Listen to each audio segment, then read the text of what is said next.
One of the challenges I hear over and over is that students are not reading as part of their classes. Here you are, you're in a class, you're surrounded by your students, and they come to class and they're not prepared because they didn't do part of the reading. And you're one of these instructors that assigns reading because you know how important it is for them to get this background information so you can have good discussions and an active classroom environment. And they're just not reading, right? They're not reading the content that we're including in the courses. And there's reasons why they're not doing that. And we'll talk a little bit about that. But what you want is you want students to have done the reading, come prepared to class, ready to engage in the discussions and the meaningful activities that you have put together. So let's take a look at different strategies to get students to read. But before we do that, let's talk real quick about why should anyone read? One of the things that I found out when I was researching my book is I had faculty tell me that their students weren't reading, and here I have students saying, oh, I want to be successful, but they're not reading, and yet I'm listening to entrepreneurs who are reading like crazy. So that prompted me to write this book, Read to Succeed. And during that, I learned a lot about the importance of reading and strategies to move forward. One of the primary reasons that students are not reading is they just have not found it to be important. They do not see the relevance. And that's contrary to what you as instructors have learned, because as experts, you realize the importance of reading. But you have to understand, you have bought into this. You have realized the importance that reading places on your discipline, but students are so far removed from that. I mean, if you map it out and you have a doctoral degree, you're 2 standard deviations from the average where the students are. The students are at that point, and they just do not recognize the importance of it yet. So because they don't have this expertise, they have a lot of skepticism coming into it. And frankly, because there's so much they don't know, they find it frustrating. They find sometimes it's boring because they don't have the vocabulary yet to move forward, or it's so far above their head, or they don't have the experience to tie it to where they find it interesting. As I mentioned during my podcast, I listen to kinds of people who are extremely successful entrepreneurs, and they are reading. Successful people read because they want to be more successful. The other day I was listening to a podcast talking about creativity. In order to be creative, you have to have a lot of different sources of knowledge to pull from, because ideas are usually a combination of those sources. And as Seth Godin mentioned, it's not an accident that successful people read more books. And they're successful because they're able to draw from all these different resources. We have to express that to our students. An example, Warren Buffett, he reads 500 pages a day. Mark Cuban spends 3 hours a day reading. Bill Gates, he would take 2-week vacations, dragging bags full of books that he would read and take notes and take back and implement into his. These folks are reading like crazy. Our founding fathers had these massive libraries, and as a result, they were able to draw on all this different information and put it into play. I was reading just earlier today about Ben Franklin and his personal library in Philadelphia, which had 4,900 books. That is 4 times larger than my personal library. So I am woefully behind, and I need to catch up. Our presidents, Roosevelt, Clinton, Obama, Bush, read hundreds of books each year on all kinds of topics. They read it from fiction to develop empathy, on business, on what we're dealing with now, pandemics, to better understand them. Reading is a source for lifelong learning. If you can read, you can change, you can develop, you can become better. They say if you read 3 to 15 books on a topic, you could become an expert. That's one of the reasons that we assign reading in our classroom, right? We want students to build this source of knowledge so they can move further. And it starts when, if you think about all the programs that you've gone through and all the books that you've had to read, you didn't just suddenly become an expert. It was because of this accumulation of knowledge and the thinking about what you read that helped you develop to be the person you are. Reading is also a way to get ahead. The Labor Department points it out that if you are reading, you stand a better chance than individuals who are not reading. So, how can we get our students to read? So, here are some thoughts that I want to share with you. Before they even step into the classroom to discuss the material that you want them to have read, have them do some type of an assignment to have a discussion. Here you are Wednesday, you have a Monday, Wednesday class. Wednesday, you say, okay, I want you to read the next chapter, and we'll start discussing it next week when we come into class. And if you come into class, odds are nobody read the chapter, and so you end up lecturing. So if you're lecturing on it, why do I need to read the book when I'm going to watch the movie, right? They don't have a need to do this. However, if you have, say, a discussion board that is due Sunday night, 10 o'clock, because you want them to get their sleep, 10 o'clock, that's when everything has to be in, and they have to give their thoughts on a chapter, or you're asking for their input, and they have a requirement to discuss this between themselves between Wednesday and that Sunday. When you come in Monday, prior to your class, you can look at the discussion board, see what students have gleaned from their reading, and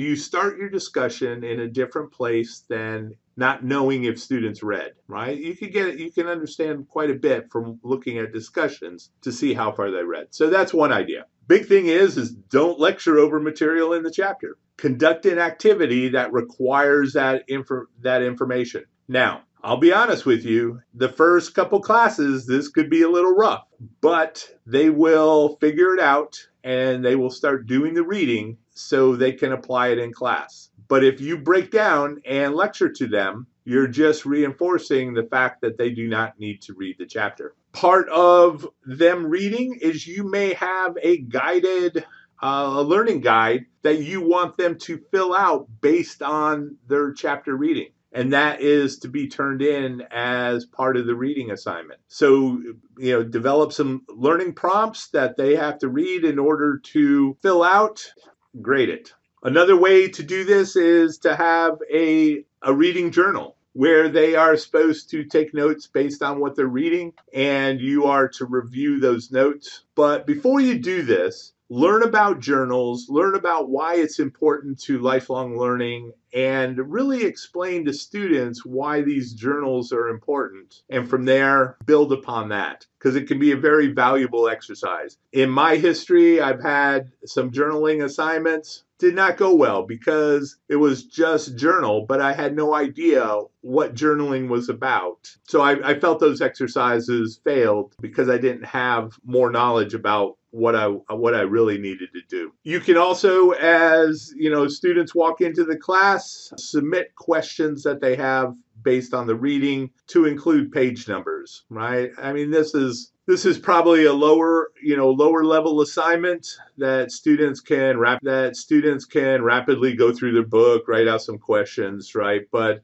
so think about that. But that is certainly a strategy that you can use. Assessments. This was a favorite at the Air Force Academy Prep School where I spent a little bit of time, that we would be assigned reading in our syllabus. And as we walked into the class, we usually had every other day, we had a quiz. And the quiz would also include material that was from the previous night's reading. Before we even received a lecture on it, we would get a low stakes assessment, and it counted.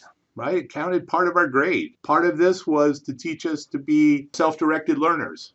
Definitely an interesting strategy. It's from the Thayer method. Check that out. Continue to build out a concept map. Have students build out the concept map based on their reading prior to the class, and use that in your class where they flesh out a concept map. They can do it as, they do it as individuals, right? Build their own maps, but then work on it as a team to enhance their maps. And you can do it also as a classroom to really pull those ideas together. And it works for all kinds of different classes, from psychology to history to English, what have you. You can connect these ideas and these thoughts. Even mathematics, you can pull these ideas together. Cumulative vocabulary quizzes. I am a huge fan of mastery quizzes, and building a set of quizzes based on vocabulary that they're finding in their textbooks is a wonderful way to have them develop this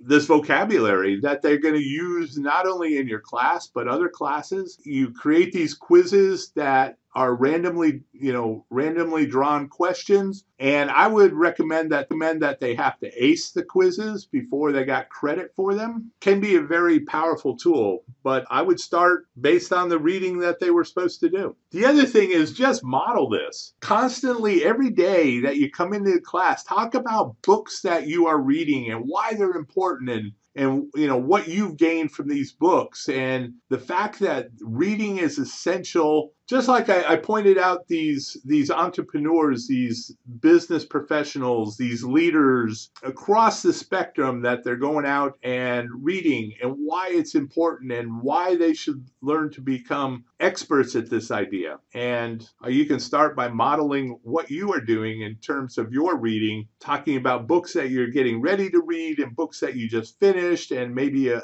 few notes about why this book was important, but constantly talk about your reading. Also, show them how to use reading as part of a strategy for preparing for exams. One of the methods out there is called the SQ3R method, and it is a really powerful way for really making reading an active activity. So SQ3R, each letter stands for something different. The first one is to survey or skim the book, right? You're getting a feel for what the book, is like. You're looking at how the book is organized. So in this case, you have, the direction, the medium, electronic communications, groupware is highlighted. There's a little definition to the side what groupware is, right? Getting a feel for this. So the next piece is to take those items that jump out at you and turn them into questions. What is the message? What is the medium? What is meant by direction? What are examples of electronic communication technology? What is groupware? All those key headings and phrases and things that were bolded, you can turn them into questions. So the next part of the SQ3R is to actively read. So when you're reading this, what you're trying to do is answer those questions. So as you're reading that, chapter, and they're talking about medium, what is the medium? And so you're reading it, trying to get that understanding. So you build these questions before you even do the reading. Next, this is where you basically recite. So you ask yourself those questions, and you're basically trying to answer those questions. So this is a great way to develop flashcards, a quizzing system that you can use. And so you're trying to come back with the answers to that. And if you don't know the answers, that's what you go back to review. So the questions you didn't get right, you go back to the chapters to revisit the material that you did not get right, if you revisit it. And the nice thing is you have this collection of cards that you can continuously use in preparation for an exam. So that is a strategy I would definitely recommend that you share with your students. So there you have it. There are some ideas on how to get your students to actively read, but it requires that you tie these to activities in your classroom. If you do the reading for them and you tell them what you have read, they don't need to read. So I hope that satisfies the questions on how you can get your students to actively read. If you like this, please give me a thumbs up.